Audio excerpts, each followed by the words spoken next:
안녕하세요. 진짜 오랜만이에요. 일단 영상 늦게 올리게 된 점 죄송하고요. 제가 저번 영상에서도 한 달에 한 번은 올리지 않을까요? 막 이래놓고 너무 늦게 인사드려서 죄송하고요. 그리고 댓글 달아주신 분들 진짜 너무 감사하다고 꼭 말씀드리고 싶어서 또 이렇게 영상 찍게 되었어요.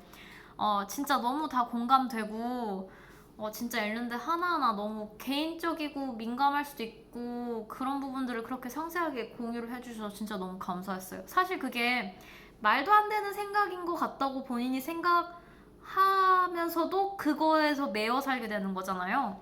저 같은 경우에도 침을 삼켜서 다른 사람의 인생을 망칠 것 같다라는 진짜 어떻게 들으면 말도 안 되지만 저한테는 너무나 커다란 현실인 그런 생각들을 진짜 공유를 한다는 것 자체가 진짜 힘든 일인 것 같아요. 저 같은 경우는 어쨌든 그래도 테라피를 하면서 많이 그런 게 훈련이 된 상태라고 치지만 진짜 첫 시작이 제일 힘든 것 같아요. 그래서 근데 진짜 조금 그러니까 제가 답장을 드리고 싶은데 이게 강박장애일 수도 있긴 한데 제가 항상 정성을 들여서 답변을 쓰려고 하면 진짜 무기한으로 미뤄지는 게 있거든요. 그래서 사실 그게 진짜 크고 또 지금도 뭐라고 답변을 드리면 좋을까 영상에서라도 이제 생각을 어떻게 해서 말씀을 드려볼까 생각을 해봤는데 제가 전문 지식 있는 사람이 아니고 딱 제 경험담만 있으니까 그리고 제가 뭐 이것저것 읽기도 했고 다른 사람들 경험담도 듣긴 하지만 굉장히 제한적이니까 말씀을 뭐라고 드리기가 힘든 거예요. 그래서 공감은 당연히 되고 그래서 조금 그 부분이 조심스러운데 네 이거 지금 굉장히 늦은 밤이라서 영상 일단 올려놓고 그 다음에 이제 다시 제 생각을 하면 찬찬히 짚어보면서 댓글 달게요. 진짜 그런 거 공유해주셔서 너무 감사해요. 그리고 저도 사실 그래서 이런 거를 기대도 안 했기 때문에 진짜 이런 걸로 다른 사람들과 공감을 한다? 이런 거는 기대를 안 했기 때문에 그래서 그게 너무 감사해서 올리게 됐어요. 그래서 오늘은 가능하면 세 가지 아니면 두 가지 정도 얘기할 건데요. 첫 번째는 제 지론에 대해서 강박장애에 대한 제 얼렁뚱땅 지론에 대해서 말씀을 하나 드릴 건데 그게 강박장애는 갑자기 생길 순 있어도 갑자기 없어지기는 힘들다. 이 지론에 대해서 정말 슬픈 문구에 대해서 제 나름의 지론을 펼쳐볼 거고요. 제 경험담과 함께. 그 다음에 두 번째는 강박장애가 저한테 있어서 어떨 때 악화되었고 또 어떨 때 또 좋은 쪽으로 전환이 되었는지 그런 거 설명을 드리려고 하고 그리고 시간이 되면 제가 사실 이렇게 늦게 영상을 올리게 된 이유가 지난 2, 3주 동안 진짜 우울증이 심했거든요. 그래서 그 우울증이 저는 우울증을 따로 진단받을 정도로 심각한 우울증은 없었던 것 같아요. 근데 그래도 강박장애랑 우울증이 같이 가는 경우가 많으니까 그 코모비디티에서 뭐 같이 가는 그런 질병으로 많이 가는 거니까요. 왜냐면 당연하겠죠. 우울증이 심해지면 강박 증세가 심해질 수밖에 없고 왜냐면 스트레스가 심한 거니까. 저번에 말씀드린 것처럼 스트레스가 심하면 강박증이 심해질 수밖에 없는 거고 그리고 강박증이 심하면 일상생활이 불가능하니까 우울증이 생기겠죠. 그러니까 꼭 같이 간다는 보장은 없지만 같이 가기 정말 쉬운 두 가지 증상이죠. 그래서 가능하면 시간이 되면 그렇게 말씀을 드리고 싶어요. 그래서 일단은 강박장애는 갑자기 생길 순 있어도 갑자기 없어지기는 힘들다. 이 진짜 듣기만 해도 짜증나는 문구를 왜 들고 오려고 하냐면 그게 두 가지 좋은 점이 있는 것 같아요. 이 기분 들어올 수 있는 이 문구를 들었을 때 두 가지 좋은 점이 있냐면 첫 번째는 갑자기 발현된 이 말도 안 되는 강박장애, 말도 안 되는 나에게 닥쳐온 비극에 대한 설명이 좀 더 잘 되는 것 같아요. 이런 그 문구에 대해 생각을 하다 보면. 그리고 두 번째는 좋은 건지 나쁜 건지 모르겠어요. 그러니까 지속적인 관리를 통해서 강박장애는 충분히 관리가 될 수 있다. 그러니까 마법처럼 뿅 낫는 건 아니지만 분명히 희망이 있다. 라는 식으로 그런 두 가지의 함의를 갖고 있는 이 문구에 대해서 설명을 드려볼게요. 그래서 강박장애는 갑자기 생길 수 있어요.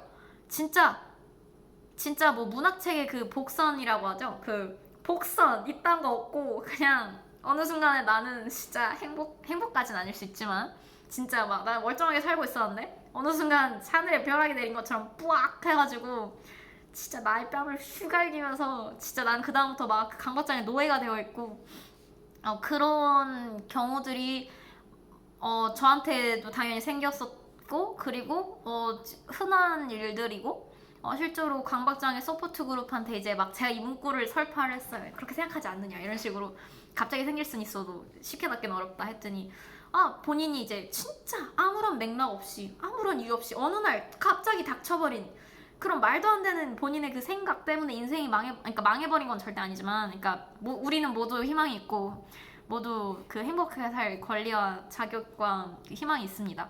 어쨌든 간에 그렇지만 그쵸 갑자기 구제할 수 없을 정도의 그런 비극처럼 다가온 강박장애가 있다고 얘기를 공감을 해준 친구들이 있었어요. 그게 사실은 설명이 안 되진 않는 게 제가 그 강박장애 진단받기 직전에 인터넷에서 막 찾아볼 당시에 그러니까 막 나 강박장애 아니야 이러면서 막 다급하게 찾아봤던 시절이었었는데 2년 전이 그때 이제 강박장애 환자만 이제 전담해서 그 치료하는 클리닉에서 운영하는 웹사이트였는데 거기서 이제 올린 게 강박장애 기질이 있는 사람 중에 강박장애가 발현이 될 수도 있고 발현이 안 될 수도 있다. 즉 강박장애 증세가. 그래서 설명을 하기를 강박장애는 제가 이전 영상에서 말씀드린 것처럼 그 뇌 구조의 문제인 거잖아요. 그러니까 신체적인 문제인 거잖아요. 그렇기 때문에 강박장애 기질을 갖고 태어났다고 보면 되는 거죠. 근데 이제 그게 발현이 어느 순간 빡 되느냐 안 되느냐가 사회 환경적인 요인으로 발생할 수 있다라고 하더라고요. 그래서 강박장애를 정의할 때 보면은 신체 환경 사회적인 질병이라고 이렇게 얘기를 하더라고요. 그러니까 이게 단순히 하나만 작용하는 건 아닌 거예요. 그래서 거기서도 예시를 들기를 많은 환자들의 경우가 대학교에 왔을 때 또 미국은 기숙사로 옮겨가는 학생들이 많으니까 이제 기숙사로 집을 떠나서 오고 갑자기 닥쳐온 과제들 뭐 이런 환경의 변화들 때문에 강박장애가 발현이 되는 경우들이 있다라고 이렇게 얘기를 하더라고요. 그러니까 그게 아주 흔하고 막 대학생들이 뭐 강박장애 꼭 걸리고 이건 아닌데 이제 그런 예시를 들면서 얘기를 하더라고요. 근데 물론 그런 것도 있죠. 기존에 본인이 갖고 있는 가치관에 그러니까 진짜 막 개뜬금없는 강박장애 생길 수도 있어요.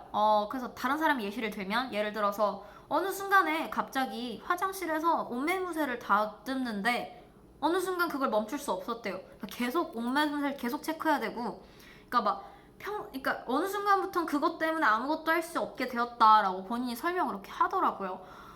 저는 그게 하나도 없지만 생각해보면 정말 힘든 일이죠. 어느 순간에 나의 인생이 통째로 바뀌어버렸다 이렇게 된 거잖아요. 그리고 예시에서 그 댓글로 달아주신 분들에서도 그 숨쉬는 거에 대한 강박장애가 어느 순간 생겨버렸다라고 하셨잖아요. 그리고 그것 때문에 너무 힘들다고 하셨고 근데 이제 저는 그게 너무 힘든 것 같아요. 이게 어떻게 생각하면 강박장애는 결국에는 장애인 거니까요. 그렇기 때문에 우리가 신체적인 장애를 갖게 되었다면 우리가 그 원인을 정확하게 아는 거잖아요. 그러니까 어떤 경우에는 모든 경우가 그렇다는 게 아니고 예를 들어서 길을 가다가 발목을 심각하게 접질러서 그게 장애가 되었다 하면은 우리가 그 인과관계를 정확하게 알고 있잖아요. 그러니까 내가 어느 날 몇 시에 어디에서 발목을 접질렀고 그것이 심각한 부상이라서 장애가 되었다 라고 우리가 알지만 정신적인 장애는 뭔가 내 탓인 것 같고 그러니까 뭔가 내가 뭐 잘못 생각했나? 뭐 내가 가정환경 때문에 이렇게 되었나? 뭐 내가 뭐 일련의 사건들로 이렇게 되었나? 본인들이 미친 듯이 추리를 하는데 추리의 답이 나올 리가 없죠. 그래서 이제 그게 힘든 것 같아요. 그래서 저는 이제 갑작스러운 발현이라는 게 들으면 당연히 비극적이고 본인한테 비극적인 일들이지만 안다는 것 자체가 저는 그래도 큰 위안인 것 같아요. 내가 지어낸 생각들이 아니구나. 막 나한테 닥쳐온 일인 거니까요. 이것은 내가 이런 생각을 해야지 이렇게 해서 생긴 게 아닌 거니까요. 그거는 그거 자체로 큰 의미가 있다고 생각합니다. 그리고 근데 이제 그런 것도 있죠. 기존의 가치관에 강박장애가 달라붙는 거예요. 그러니까 내가 예를 들어서 나는 일을 사랑하는 사람이에요. 예를 들어서 환경을 사랑하는 사람이에요.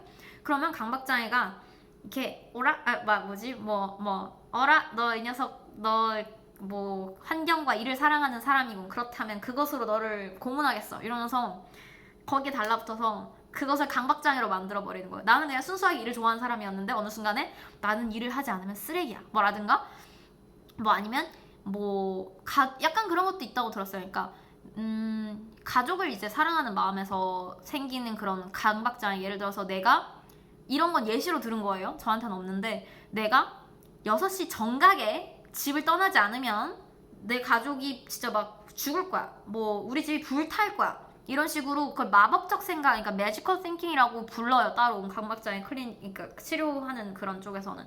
그러니까 예를 들어서 우리가 아는 횡단보도에 빗금을 밟지 않으면 난 죽을 거야. 이런 식으로.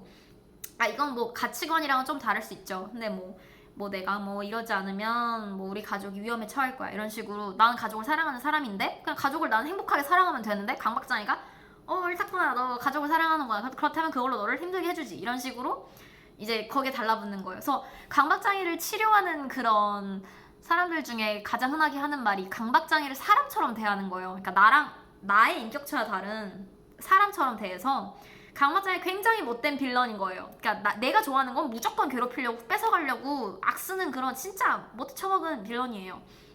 그래서 그러니까 그런 농담들을 많이 하죠. 그러니까 밈 같은 거에서 내가 이거를 강박장애 난 이걸 좋아해 하면은 강박장애 거기서 막 이게 그 호시탐탐 노리고 있는 그런 밈이라든지 그러니까 그렇게 그거를 빌런처럼 본인을 괴롭히는 빌런처럼 생각을 할 때 그게 조금 더 쉬워지는 것 같아요. 강박장애랑 나는 다른 사람이다. 그러니까 보통은 우리가 나는 왜 이런 생각하지? 이러면서 괴로워하잖아요. 근데 이제 강박장애 사고는 나의 인격체와 다른 것이라고 생각하고 너는 거기서 그렇게 떠들어. 마음껏 떠들어. 침 삼키면 내가 다른 사람 인생 망치겠지? 알아. 그럼 네 알아서 해. 이런 식으로 하다 보면은 어느 순간에 걔가 하는 얘기들이 이제 쉽게 무시가 되는 거죠. 그게 굉장히 효과적인데 혹시 시간이 나면 그거에 대해서 조금 더 얘기를 해볼게요. 그리고 그치만 이제 또 그 문구 우리가 얘기했던 강박장애는 갑자기 생길 수 있어도 갑자기 없어지기는 힘들다. 그 못된 그 빌런 때문에 우리는 계속 그 자식을 계속 눌러야 돼요. 그러니까 누른다? 그러니까 이 새끼가 하는 말을 그냥 계속 무시하려고 노력을 해야 돼요. 근데 어떻게 무시를 하느냐? 그러니까 계속적으로 지속적으로 관리를 이제 하면서 이제 습관이 되는 건데 어느 순간에 예를 들어서 침 삼키는 것도 예전에는 침을 항상 삼켰으면은 전 그걸로 그날 진짜 무서워서 미치겠는 거예요. 나는 진짜 얘랑 끝났구나. 나는 얘를 인생을 망쳐놨구나. 너무 미안하다. 난 죽을 죄를 지었다.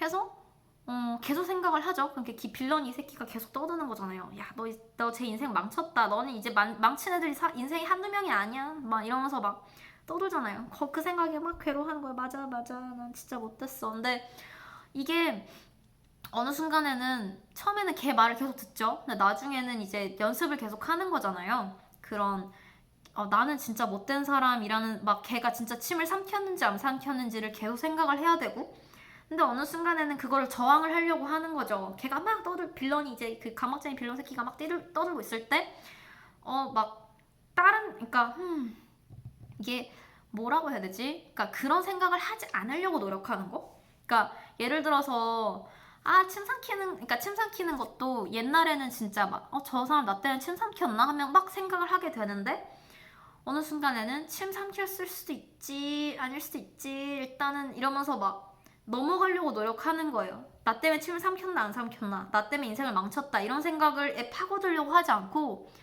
뭔가 그거를 그냥 인정하고 그래 침 삼켰을 수도 있어 일단 넘어가자 이런 식으로 시간 관리도 예전에는 진짜 이렇게 진짜 막 이번에도 예를 들어서 제가 2-3주 정도 이렇게 우울증을 날렸다고 치면 예전에는 어떻게든 그 2-3주를 합리화하려고 노력했던 것 같아요. 그러니까 정당화하려고. 그러니까 2-3주를 이렇게 엉망으로 보냈지만 그래도 내가 이래도 되는 이유는 뭐 이런 거야. 이런 식으로 우울증 때문에 날려버린 시간들에 대한 그 정당화를 하려고 엄청 노력을 해요. 이 시간에 나는 자아성찰을 했어. 어쩌고 했어. 좀 맛있는 걸 많이 먹었어. 체력을 쌓아놨어. 근데 지금은 그러고 싶어요. 제가 날려버린 시간에 대한 정당화를 너무 하고 싶어요. 너무 마음이 아파서. 근데 지금은 안 돼. 이러면 또 빠지는 거잖아요. 그 옆에서 빌런 새끼가 존나 떠드는 거잖아요. 지금 야, 너 우울증으로 2, 3주 날렸어. 너 이제 끝났어. 어쩔 거야. 하는데 예전에는 아, 맞아. 어떡하지? 이러면서 그치만 나는 그 2, 3주 동안 이걸 했잖아? 이렇게 스스로 막 위안을 하는 건데 지금은 그래. 뭐 근데 뭐 어쩔 수 없어. 이런 식으로 가려고 하는 것 같아요.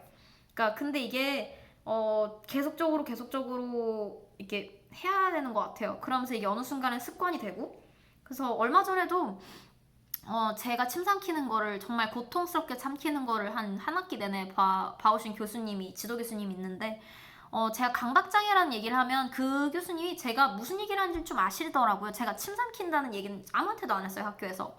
근데 제가 침 삼키는 거를 너무나 오랫동안 봐오셨고, 한 학기 동안. 그리고 사실 그분도 반응을 그렇게 하시더라고요. 제가 강박장애 얘기라면 침을 그때부터 좀 삼키시기 시작해요. 그러니까 본인이 의식이 되는 것 같더라고요. 근데 예전에 그 너무너무 죄송했어요.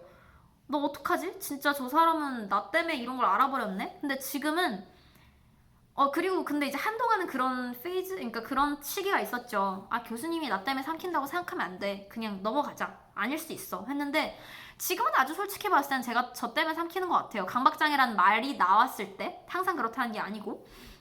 근데 지금은 눈치를 채요. 제가 예를 들어서. 근데 그게 그 교수님한테 그렇게 큰일이 아닐 거라고 그냥 본인한테 생각하고 넘어가게 된 것 같아요. 그러니까 예전에는 조금이라도 마음이 아팠는데 지금은 객관적으로 생각했을 때 나 때문에 삼키게 된 것 같다. 내가 강박장애를 말을 할 때마다 그렇게 반응이 나오시니까 제 기준에서는. 근데 그렇군 하고 넘어가게 된 것 같아요.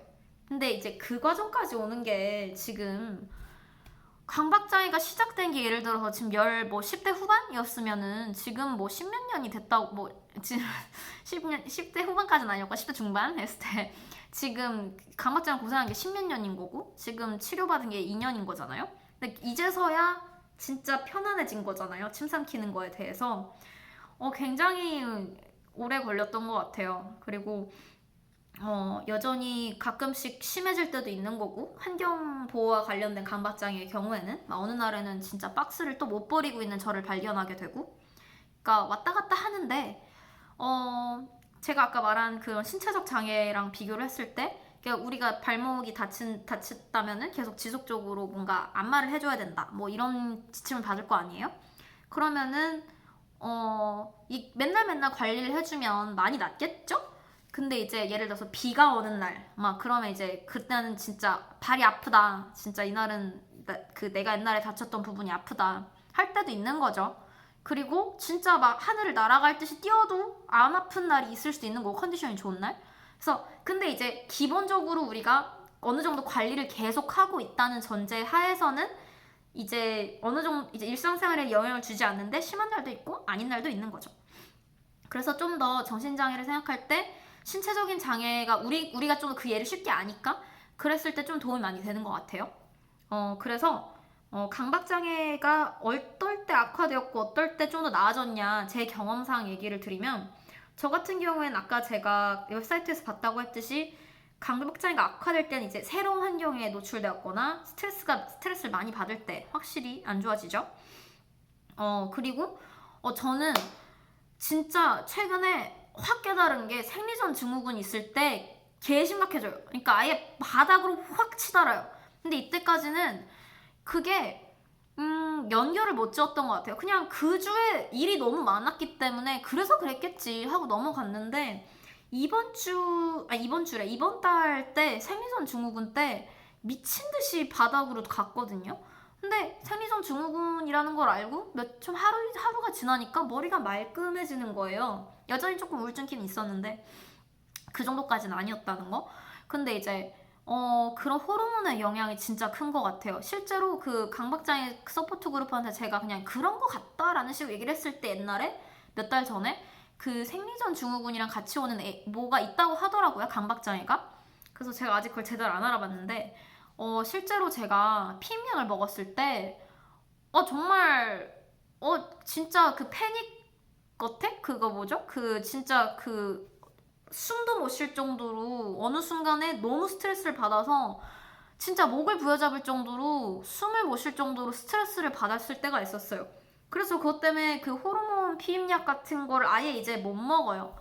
그냥 너무 그 패턴이 명확하게 보여서 진짜 피임약 그거를 먹으면 3일 만에 빡 나와가지고 너무 심각해져서 이거를 그 처방해 주시는 분이랑 얘기를 해서 이건 앞으로 안 되겠다라고 얘기가 됐어요. 본인 사람들마다 다르겠죠. 약마다 다를 수도 있고 저 같은 경우는 그랬어요. 그래서 그게 악화되는 거고, 그러니까 신체적인 호르몬도 신체적인 거니까 신체적인 변화 그리고 뭐 환경적인 변화.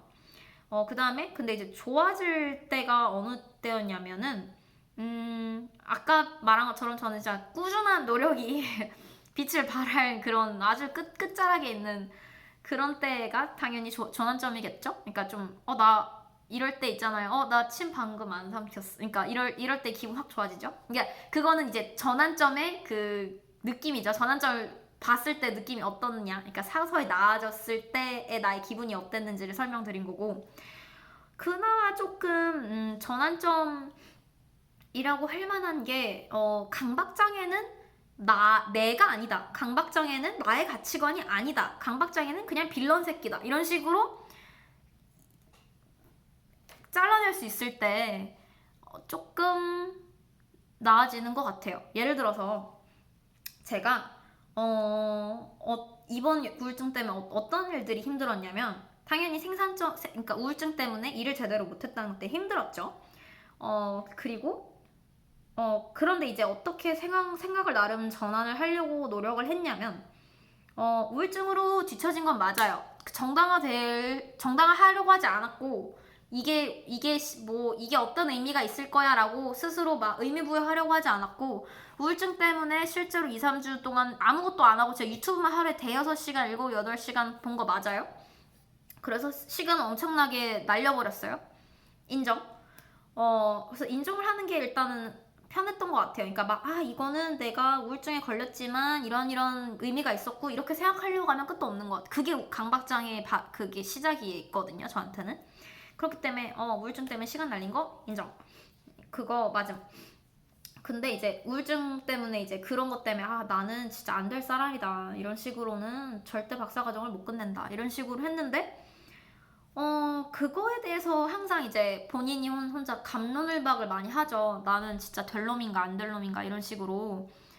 근데 이제 안 될 놈일 수 있다라고 그냥 이제 생각의 전환이라고 해야 되나? 그러니까 강박자가 옆에서 막 떠드는 거잖아요. 야 너는 그 우울증 계속 이런 식으로 하면 안 될 놈이야. 막 이런 식으로 했을 때 예전에는 아니야 나 될 수 있어. 왜냐하면 두두두두 이런 일들이 있고 나는 되어야 돼. 나는 이 일을 해내야만 해. 이런 식으로 막 설명을 하려고 했던 것 같아요. 우울증에 빠져있는 동안은. 근데 이제 우울증을 벗어나려고 하면서 그래 안 될 놈일 수 있어. 그거 인정. 그런데 일단 할 건 해야 되잖아요. 그래서 약간 뭐라 해야지? 그러니까 강박장애가 나한테 설득시키려고 하는 말을 조금 더 거리를 두려고 했던 것 같아요. 그래서 댓글에 달아주신 분 보면 힘든 일을 안 하고 나는 쉬운 일만 하는 사람일까? 라는 거에 대한 그 본인의 그 자괴감, 그 강박장애들 그게 생기는 거잖아요. 정확하게 뭐라고 말씀드릴지 모르겠는데 그게 중요한 것 같아요. 그럴 수 있지만 힘든 일만 안 하려고 노력하는 사람일 수 있지만 그렇다고 본인이 최악의 사람이 되나요? 라고 생각하는 게 나은 것 같아요. 저는. 그러니까 그래 내가 강박장애 우울증 때문에 항상 이렇게 바닥을 칠 때가 많지. 그렇다고 해서 내가 박사과정을 끝낼 자격이 없나? 이렇게 생각하는 거 있잖아요. 반문해보는 거. 그러니까 마찬가지로 그렇게 생각하면 쉽지 않을까라고 생각을 해요. 그러니까 나는 힘든 일을 안 하고 쉬운 일만 하는 사람이라고 생각해서 고통받는 거잖아요.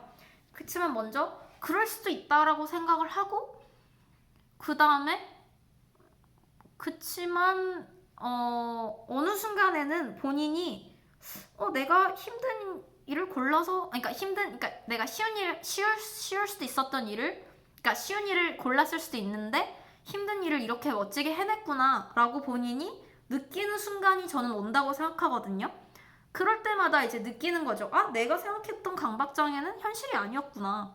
마찬가지로 다른 이제 공감해주신 분 중에 나는 평생 남한테 피해를 주는 사람인 것 같다. 그래서 아무도 뭐 연애도 안 할 거고 나는 피해 주기 싫다. 근데 어느 순간에 그런 시점이 올 거라고 저는 확신을 해요. 그러니까 어느 순간에 누구랑 친구도 하고 연애도 하는데 나 이 사람한테 피해를 준 게 아니네? 이렇게 스스로한테 진짜 납득이 올 정도로 할 때가 온단 말이에요. 근데 그 전까지 피해를 줄 수 있음 이렇게 하고 넘어가는 게 저는 강박장애를 이겨내는 가장 커다란 시점이지 않나 라고 생각을 해요. 말이 안 되죠. 당연히 들으면 남한테 피해를 주면 안 되지 뭐라는 거야, 막 힘든 일 안 하고 쉬운 말 골라 하면 안 되지 뭐라는 거야 하는데, 그것이 본인을 정의하게 냅둘 때 가장 힘든 것 같아요. 예를 들어서 저 같은 경우에는 나는 위선적인 사람인가? 라는 거에 대한 게 가장 두려워요. 그래서 최근에 미국에서 대선이 있었을 때 트럼프를 뽑은 사람이 미국의 절반 이상이었는데 저 같은 경우에는 트럼프를 뽑는 사람들의 가치관이 극도로 싫거든요. 근데 이제 그거를 이제 막 혼자서 갑론을박을 하는 거예요. 왜 트럼프를 지지하는, 그러니까 뽑는 것이 왜 내가 생각하는 인권에 반하는 일인가 라는 식으로 엄청 화가 나요. 근데 화가 나는 사람들은 제 주변에도 많죠. 그러니까 학교에 있다 보니까 아무래도 트럼프를 지지하는 사람들과는 거리에 먼 사람들이 많다 보니까 다 같이 트럼프 지지자들 욕을 하겠죠? 근데 저 같은 경우는 진짜 하루에 진짜 거짓말 한 15시간쯤은 그거를 생각하느라 시간을 모을 때가 많은 것 같아요. 그러니까 근데 그러면 생각이 드는 거죠. 그러면 나는 트럼프 지지자를 이렇게 극도로 욕할 정도로 나는 100% 선한 사람인가? 100% 맞는 선택만 하는 사람일까? 나는 위선적인 사람이 아닐까? 이것 때문에 고민을 졸라 많이 해요. 그러니까 근데 결국에는 그게 중요한 것 같아요. 나는 생각하기에, 그러니까 그러려면 이거를 지나가기 위해서 제가 어떻게 생각을 했냐면 내가 생각하기에 모두에겐 다를 수 있다고 치지만 내가 생각하기에 트럼프를 지지하는 것은 이러한 인권에 대한 문제가 제기될 수 있다. 나는 그거를 스스로 인정해주고 싶다. 내 생각에 대한 인정. 그리고 두 번째로는 내가 이 사람들한테 돌을 미친 듯이 던질 정도로 선한 사람이 아니고 나는 무조건 트럼프 지지자는 존나 못됐다 이런 식으로 얘기할 때 위선적인 사람일 수도 있다. 인정. 물론 위선적이라서 괜찮은 게 아니에요. 그러니까 위선적이라고 해서 괜찮다가 아니라 위선적일까라는 생각 때문에 평생 고민을 많이 해왔는데, 위선적이지 않을 수는, 그러니까 위선적일 수 있다라고 인정을 해줄 때 좀 더 편해지는 것 같아요. 괜찮다라는 뜻이 아니라 위선적이어도 괜찮아 이게 아니라 내가 위선적일 수 있을까 아닐까 때문에 평생 고민을 해왔던 사람 입장에서는 강박장애로 인해서 그래서 위선적일 수 있다라고 생각을 할 때 불편하지만 그걸로 인생을 좀 더 강박장애 없이 편하게 살아갈 수 있는 것 같아요. 조금 설명이 되었나요? 그래서 아까 이제 얘기하려던 그런 우울증까지 그냥 다 제 얘기를 해버린 것 같아요. 제가 어떤 우울증이 뭐 어떤 생각들을 많이 했는지 지난 며칠 동안. 그래서 이게 그게 제가 편집을 해볼까 진짜 생각을 해봤는데 제가 핸드폰으로 그냥 쫙 찍고 그냥 여기서 바로 유튜브로 업로드하는 게 저한테는 제일 편한 것 같더라고요. 그래서 길게 영상을 올리는 것도 조금 찜찜하고 제가 효과적으로 말을 잘 전달을 했나 뭐 불안하지만 일단은 이게 지금은 최선인 것 같아요. 지금 또 다른 영상을 또 한 번 더 찍기에는 사실 이것도 전에 한 30분 정도 이미 시간을 소비한 상태라 이거 똑같은 거 계속 찍는다고. 그래서 일단은 이번은 이걸 올릴 거고요. 조금 아쉬운데 그런 부분을 제가 챙길 수 없다는 부분들이, 그러니까 어떻게 하면 좀 더 효과적으로 소통을 할 건지에 대해서 아쉽지만 어쩔 수 없이 오늘은 이렇게 올리기로 하고 30분짜리 그냥 쭉 올리고 욕설을 한 점 죄송합니다. 이 말할 때 그냥 그러니까 이 가장 효과적인 말을 하려면 필요한 문구들이 있었기 때문에 근데 어쨌든 얘기 듣고 싶고 같이 뭔가 아픔을 공유하려고 해서 올리는 거니까 비디오도 어떻게 생각하시는지 당연히 말씀해 주시면 감사하고요. 개인적인 얘기도 또 꼭 달아주시면 하는데, 하나가 제가 이게 댓글로 달기 조금 어려운 분들이 있으면 이거를 구글 폼으로 익명으로 얘기를 올리고 서로의 답변을 볼 수 있는 그런 폼을 제가 주소로 올린다면 올릴 분들이 있을까요? 그래서 저는 그냥 궁금했어요. 그러니까 유튜브도 나름 아이디를 갖고 올려야 되니까 불편한 분들이 계실까봐. 그래서 만약에 그냥 제가 첨부는 밑에 해놓을게요. 그러니까 그거 보시고 그거에 익명으로 그냥 본인 얘기 제출하고, 그러니까 서브밋하고 그 제출 버튼 눌러서 서브밋하고, 그 다음에 다른 분들 답변도 서로 볼 수 있게 공개는 해놓을 테니까 당연히 익명이고. 어떻게 생각하시는지 그냥 한번 그걸로라도 네, 의견 말씀해 주세요. 댓글로 달기 힘드신 분들은. 그리고 항상 다시 문구로 돌아가면 강박장애는 갑자기 생길 수 있어도 갑자기 없어지긴 힘들다. 하지만 본인이 생각하는 강박장애가 현실이 아니라고 납득할 순간들이 분명히 옵니다. 라고 말하고 끝나겠습니다. 감사합니다.